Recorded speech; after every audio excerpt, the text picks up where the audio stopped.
Hello everyone, मेरा नाम है विक्रम सिंह और आप देख रहे हो आपका अपना यूट्यूब चैनल मैक्स का कीड़ा।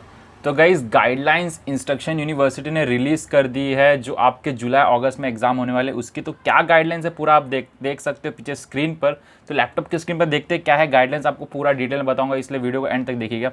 तो पहला इसमें गाइडलाइंस ये बोला है कि जो एग्जामिनेशन आपके होने वाले हैं वो एग्जामिनेशन आपके 12 जुलाई से स्टार्ट होंगे, 12 जुलाई से। सेकेंड पॉइंट उसमें वो बोला है कि उससे रिगार्डिंग जो भी शेड्यूल है वो पब्लिश की जाएगा।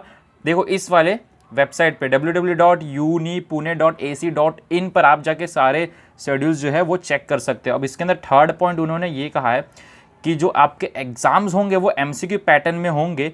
आपको टोटल 60 क्वेश्चंस होंगे, उसमें से 50 के आंसर्स आपको करेक्ट आंसर्स कंसिडर किए जाएंगे। अब उसके बाद जो है वो मैथमेटिक्स और स्टैटिस्टिक्स के जो होंगे उसमें आपको 30 क्वेश्चंस मिलेंगे, जिसमें से आपको 25 करेक्ट आंसर्स के कंसिडर किए जाएंगे। अब आगे क्या कहा गया इसके अंदर कि जो सेशन होगा, एग्जाम का सेशन होगा, वो टोटल 120 मिनट्स का होगा, 2 घंटे का होगा, जिसमें से आपको 60 मिनट्स एग्जाम के लिए मिलेंगे। यानी कि आप जैसे ही लॉगिन करते हो वैसे वहाँ से आपके 60 मिनट्स काउंट होने शुरू हो जाएंगे। ये था फोर्थ पॉइंट। अब आते फिफ्थ पॉइंट। तो फिफ्थ पॉइंट पे क्या दिया है कि अगर कोई भी इंटरप्ट होता है, यानी कि आप कोई भी टेक्निकल इशू आ रहा है आपके एग्जाम में, जैसे कोई टेक्निकल इशू आ गया, आप लॉग आउट हो गया दूसरे कोई रीज़न से, तो आपका जो टाइम है वो एक्सटेंड हो जाएगा। यानी कि आपका टाइम वेस्ट नहीं जाएगा। आप ये मत सोचना कि मेरा इतना टाइम वेस्ट हो गया, मेरे को 15 मिनट्स लेट लॉगिन हुआ तो मुझे उतना टाइम कम मिलेगा। नहीं, आपको उतना टाइम कंप्यूटर अपने आप एक्सटेंड करके देगा, सॉफ्टवेयर एक्सटेंड कर देगा जितना टाइम आपका वेस्ट हुआ है। अब सिक्स्थ पॉइंट ये है कि जो ऑनलाइन जो प्रैक्टिस एग्जाम होगा वो भी ऑनलाइन मेथड से कैसे एग्जाम दिया जाए उसके लिए आपके प्रैक्टिस के लिए होगा। 8 जुलाई टू 10 जुलाई होगा आपका एग्जाम। सेवन्थ पॉइंट उसके बाद दिया है कि 7 पॉइंट जो डिसेबल स्टूडेंट होते हैं उनको 20 मिनट्स एक्स्ट्रा दिए जाएंगे, वो 7th पॉइंट था। अब 8th पॉइंट में क्या कहा गया है,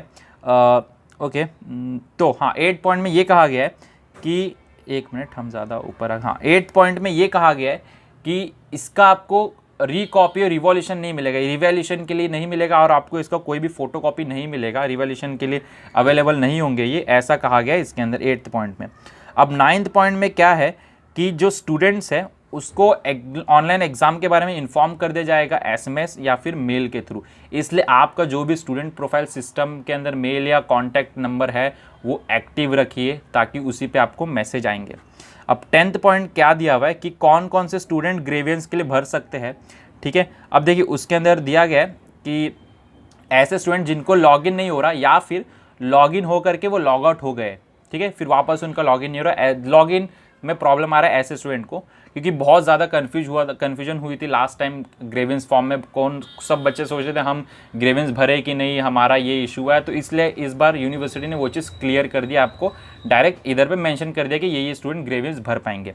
अब आगे क्या बोला है कि कभी अगर क्वेश्चन पेपर अवेलेबल नहीं होते, जैसे किसी का इंग्लिश मराठी मीडियम है तो उसको मराठी मीडियम में अवेलेबल नहीं है, तो वो लोग वैसा कुछ प्रॉब्लम हो रहा है, क्वेश्चन पेपर अवेलेबल नहीं उनके वर्जन में, तो वो लोग ग्रेवियंस भर सकते हैं।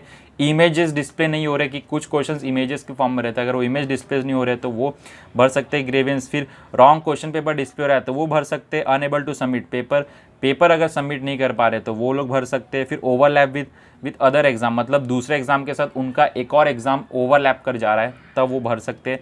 कोविड इशू है कोई तब वो भर सकते हैं।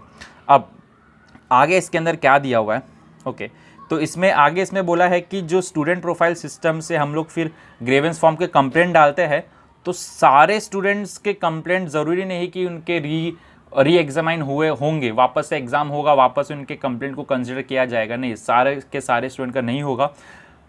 उन पर बोलते हैं ना कि यूनिवर्सिटी उनको देखेगी कंप्लेंट को, तो वो अगर उनको वैलिड लगेगा कंप्लेंट तब ही आपका जो है वापस से री एग्जामिन होगा या फिर आपके एग्ज़ाम होंगे।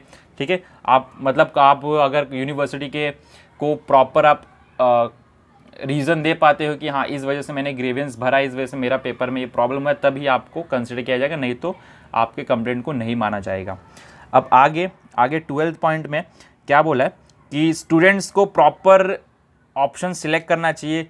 ऐसा इसमें कहा है कि स्टूडेंट अगर किसी क्वेश्चन, यानी कि जो टेक्स्ट हो गया क्वेश्चन का या फिर फिगर हो गया, उस पर क्लिक करने से आपके आंसर जो है वो एंटर नहीं होते, उस पर क्लिक करने से आपके आंसर रिकॉर्ड नहीं होते, इसलिए ऑप्शन जो प्रॉपर है उस पर जाके सिलेक्ट करना है, क्योंकि बहुत सारे बच्चों का ऐसे प्रॉब्लम होता है।